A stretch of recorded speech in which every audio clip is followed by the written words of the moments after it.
अचार बनाने वाली गरीब सास बहू। टूनापुर गांव में बिरजू नाम का एक बूढ़ा व्यक्ति था जिसके एक कार एक्सीडेंट से हाथ पांव ने काम करना बंद कर दिया था। अब वह सिर्फ व्हील चेयर पर ही रहता था। उसकी पत्नी मंजरी थी जो हमेशा अपने पति की चिंता में रहती थी। साथ ही घर में उसका बेटा नीरज और बहू शारदा भी रहती थी। घर की सारी जिम्मेदारी नीरज के कंधों पर थी। माँ बाप की दवाई और घर का खर्चा सब नीरज के बस में था। ऐसे ही अगले दिन जूते पहनते हुए नीरज कहता है, अगर आज लेट हुआ तो बॉस हमेशा के लिए निकाल देगा। जल्दी ऑफिस पहुंचना है मुझे। शारदा जल्दी से मेरा नाश्ता लगा दो, मुझे 5 मिनट में निकलना है। आप आ जाइए, मैंने खाना बना दिया है। जूता पहनने के बाद नीरज चाय पीता है और एक हाथ से मुंह में ब्रेड दबाए घड़ी में टाइम देखता है, फिर खाकर कहता है, ओह नो, 9 बजने में बस आधा घंटा है, मुझे जल्दी से जाना होगा। शारदा टिफिन रहने दो, मैं जा रहा हूँ। इतनी हड़बड़ी क्यों कर रहे हैं आप? आराम से जाइए, अभी आधा घंटा है, 20 मिनट में पहुँच जाएंगे। तुम्हें नहीं पता रास्ते में कितना जाम होता है। अच्छा मैं जा रहा हूँ, मम्मी पापा ख्याल रखना अपना। हाँ जी ठीक है। अरे बहू, ये इतनी हड़बड़ी में क्यों गया है? आज शक्ल भी नहीं दिखाई इसने मुझे तो इन्हें कोई टेंशन लगती है ऑफिस की, इसलिए हड़बड़ी में भाग गए, टिफिन भी छोड़ गए। बहू उनके लिए दूध गर्म कर दे, दवाई खिलानी है। जी माँ जी। शारदा दूध गर्म करके अपनी सास को दे देती है। कुछ घंटों बाद नीरज मुंह लटकाए घर वापस आता है। ये देखकर मंजरी कहती है, सुबह तो तू इतना भागा भागा गया था, मुझे लगा जरूरी काम है, तो इतनी जल्दी कैसे आ गया और परेशान क्यों है? वो माँ। अरे बोलता क्यों नहीं है? क्या हुआ बता। और तुझसे कल दवाई लाने को कहा था, एक पत्ता खत्म हो गया, लाया कि नहीं लाया?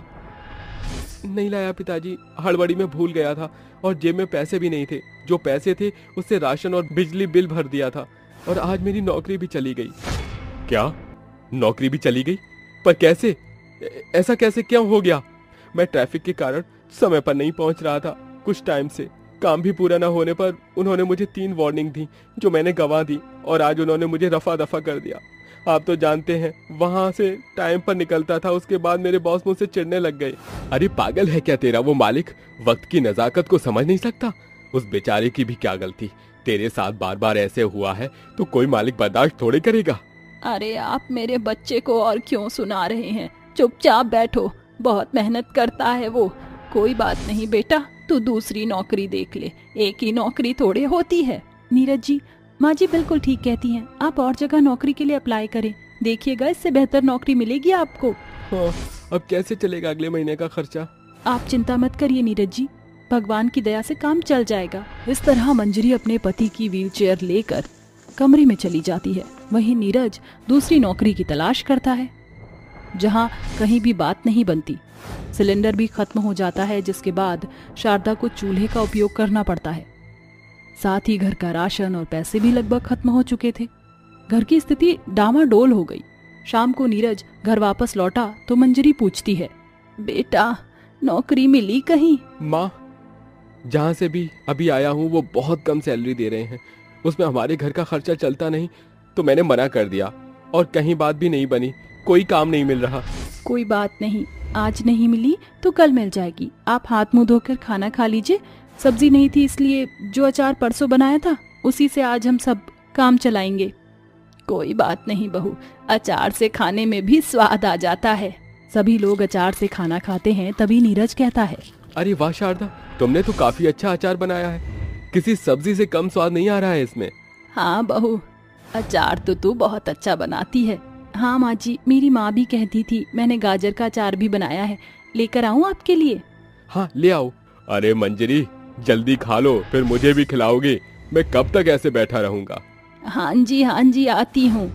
तभी सब खाना खा लेते हैं और मंजरी जब बिरजू अचार और रोटी खिलाती है तो कहता है, अरे वाह बहू, अचार तो बहुत लाजवाब है। जरा एक रोटी और खिलाना आज मुझे। नहीं, आपकी सेहत के लिए ज्यादा खट्टा खाना ठीक नहीं है। माँ जी, मैं सोच रही थी जब तक ये इनको नौकरी नहीं मिल रही है तो घर का खर्चा कैसे चलेगा? राशन तो खत्म हो चुका है। मैं सोच रही थी क्यों ना अचार बनाकर ही बेचने लगूं, जैसे बेचकर घर में कुछ पैसे तो आएंगे, कुछ नहीं तो पापा जी और आपकी दवाइयाँ ही आ जाएंगी। बात तूने बिल्कुल ठीक कही बहू, मैं भी तेरा हाथ बटा दूंगी, फिर हम मंडी में अचार बेचेंगे। पर अचार बनाने का सामान और मसाले तो लाने होंगे, वो पैसे कहाँ से आएंगे? उसकी चिंता आप मत करो माँ, मेरी एक एफडी थी, उसे तोड़वा कर मैं पैसे आपको ला देता हूँ। भगवान का करम हुआ तो ये पैसे डबल हो जाएंगे और मैं फिर से एफडी करा लूंगा। चलो मेरा खोतेदा पुत्र कुछ तो अच्छी बात करता है। पापा इतना नालायक नहीं हूँ, एफडी थी जो आज मुसीबत के समय काम आ जाएगी। तभी नीरज एफडी छुड़वा कर सारे पैसे शारदा और मंजरी के हाथों में दे देता है, जिसके बाद दोनों अचार बनाने के लिए अलग अलग सब्जियां और मसाले तेल ले आती हैं और अगले दिन बनाकर एक ठेले में बाजार में बेचने लगती हैं। आइए आइए अचार लीजिए, चटपटे मसालों से तैयार आम का, मूली का, अदरक का, गाजर का अचार खाइए। आइए आइए सस्ता और किफायती खट्टा मीठा अचार खाइए। सुनिए जरा मुझे ये 1 किलो आम का अचार दीजिए, बहुत खटास की खुशबू आ रही है। ये लीजिए। कितने पैसे हुए? सिर्फ 100 रुपए जी। अरे वाह, आम तौर पर 1 किलो अचार 250 रुपए का आता है, ये तो बहुत ही सस्ता दे रही है। ऐसा करिए आंवले का अचार भी दे दीजिए। ये लीजिए, मैंने कर दिया। अम्मा जी मुझे भी 1 किलो गाजर का, नींबू का और आम का अचार दे दीजिए। वो क्या है ना, मेरी पत्नी गर्भवती है और उसे ये बहुत पसंद है। अच्छा बेटा, ये लो अचार। इस तरह सास बहू के अचार हर कोई लेने आता है। वहीं नीरज छोटा मोटा काम करके घर चलाने की कोशिश करता है। धीरे धीरे लोगों की जुबान पर सास बहू के अचार का स्वाद चढ़ने लगता है, जिसके बाद लोगों की डिमांड बढ़ने लगती है। फिर वो ज्यादा तादाद में अचार बनाने लगते हैं। सास बहू मशहूर होने के बाद कहती हैं, बेटा हम मशहूर हो गए, अब हमें अपने अचार को पहचान देनी होगी और 1 किलो के डिब्बे में बेचा करेंगे। हाँ माँ जी, आपने सही कहा, अब से हमारा अचार सास बहू का अचार कहलाएगा। महीनों के जमा किए पैसों से सास बहू एक बड़ी दुकान खरीद लेती हैं, जहां सिर्फ अचार की बरनियां और डिब्बे थे। सभी लोग उनसे अचार खरीदा करते थे। कभी कभी तो दुकान पर भीड़ लग जाया करती थी। तभी उनके अचार अब बड़ी बड़ी दुकान और मॉल में भी बिका करते थे, जिसका उन्हें अलग से लाभ होता था। इतनी बढ़ोतरी होने पर नीरज ने बाहर का काम छोड़कर अपनी दुकान के अचारों की सप्लाई करना शुरू कर दिया। साथ ही वो हिसाब भी किया करता था। वहीं दूसरी ओर बिरजू के इलाज होने से अब वह धीरे धीरे चलने लग गया था।